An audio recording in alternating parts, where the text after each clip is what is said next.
నమస్తే. మహాకవి గుర్రం జాషువా కవిత్వం ఓ ప్రవాహం.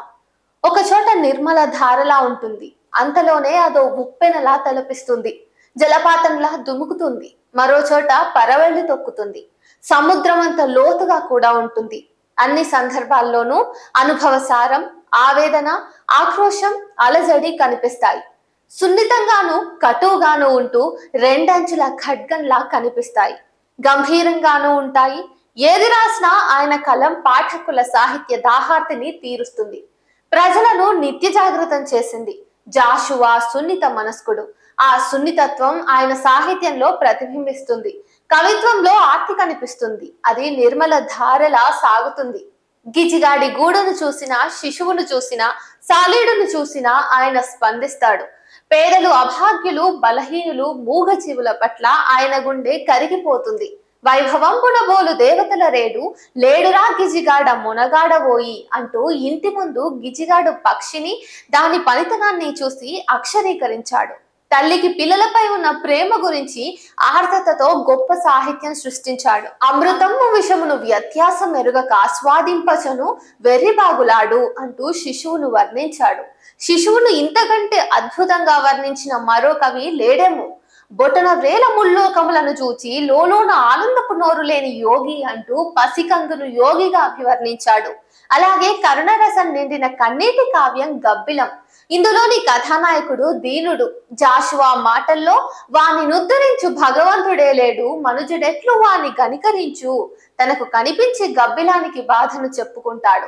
దానంతటిని ఆ ఈశ్వరుడికి విన్నవించమని వేడుకుంటాడు. అందులో ఆర్ద్రత ఉంటుంది. కథానాయకుడి వేదనను వర్ణించిన తీరు కూడా పాఠకుల హృదయాలను తాకుతుంది. నా కవితావధూటి వదనంబు నెగాదిగా చూచి మీదే కులమున్న ప్రశ్న వెలయించి చివాలున లేచిపోవుచో బాకున గ్రుమ్మినట్లగును. ఎంతటి వేదనను అనుభవించి ఈ పద్యాన్ని రాశాడో కదా.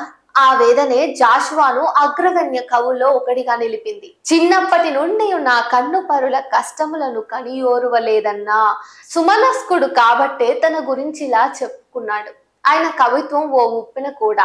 ఆయన తన కలం అనే ఆయుధంతో వర్ణ వ్యవస్థను, మతాంధకారాన్ని, సాంఘిక దురాచారాలను ఎత్తి చూపాడు. 33 కోట్ల దేవతలెగబడ్డ దేశమున భాగ్య విహీన క్షుత్తులారునే అంటూ ఆవేశాన్ని ప్రకటించాడు. మరో చోట గవ్వకు సాటిరాని పలుగాకుల మూకల సూయచే నన్నే విధి దూరినన్ నను వరించిన శారద లేచిపోవునే అని ప్రశ్నిస్తాడు. ఎన్నో ఏళ్లుగా తాను చవి చూసిన వివక్ష, తనపై వచ్చిన విమర్శలను ధీటుగా ఇలా ఆయన సమాధానం ఇచ్చారు. తనలాగే 4 పడగల హైందవ నాగరాజు అనే వివక్షకు గురైన లక్షలాది మంది పక్షాన నిలబడ్డాడు. తన కలంతో రవ్వలు రాల్చెదన్ గరగరల్ సవరించేదన్ ఆంధ్రవనికిన్ ఎలుగెత్తి చాటాడు. కొత్త లోకం కోసం తపన చెందాడు. జాషువా తన భావాలను ఎంతో తీవ్రంగా వ్యక్తం చేశారు. అది అందరినీ స్పందింపజేసింది. ఆయన కవిత్వం పైన ఆనాటి ఉద్యమాల ప్రభావం కనిపిస్తుంది. నిఖిల లోకమెట్లు నిర్ణయించిను నాకు తిరుగులేదు విశ్వ నరుడను నేను అంటూ తన గురించి గర్వంగా చెప్పుకున్నాడు జాషువా. జాషువా సాహిత్యం సముద్రం అంత లోతుగాను గంభీరంగాను ఉంటుంది. ఆయన రాసిన శ్మశాన వాటిక పద్యాలలో అది కనిపిస్తుంది. ఎన్నో ఏండ్లు గతించిపోయినయి గాని ఈ శ్మశాన స్థలిన్ గన్నులు మోడ్చిన మందభాగ్యుడు ఒక్కడైన లేచిరాడక్కట. శ్మశానమంత గంభీరం ఈ పద్యాలలో ఉంది. ఇట నస్పృశ్యత సంచరించుటకు దావే లేదు. ఇది ఎంతో లోతైన భావన. నాకు 2 గురువులు, పేదరికం, కులమత భేదం. ఒకటి నాకు సహనాన్ని నేర్పితే, రెండోది నాలో ఎదిరించే శక్తిని పెంచింది అంటారు జాషువా. ఆయన సహనం నిర్మల ధారల కవిత్వంలో ప్రవహిస్తుంది. ఎదిరించే శక్తి కవిత్వం రూపంలో ఉప్పెనలా కనిపిస్తుంది. కవిత్వాల్లో ఇంతటి వైవిధ్యం చూపించి ఎన్నో బిరుదులు, సత్కారాలు అందుకున్నారు. 75 ఏండ్ల వయసులో 1971 జూలై 24 గుంటూరులో మరణించారు ఆయన. రాజు మరణించనొక తార రాలిపోయే, కవి మరణించనొక తార గగనమెక్కే.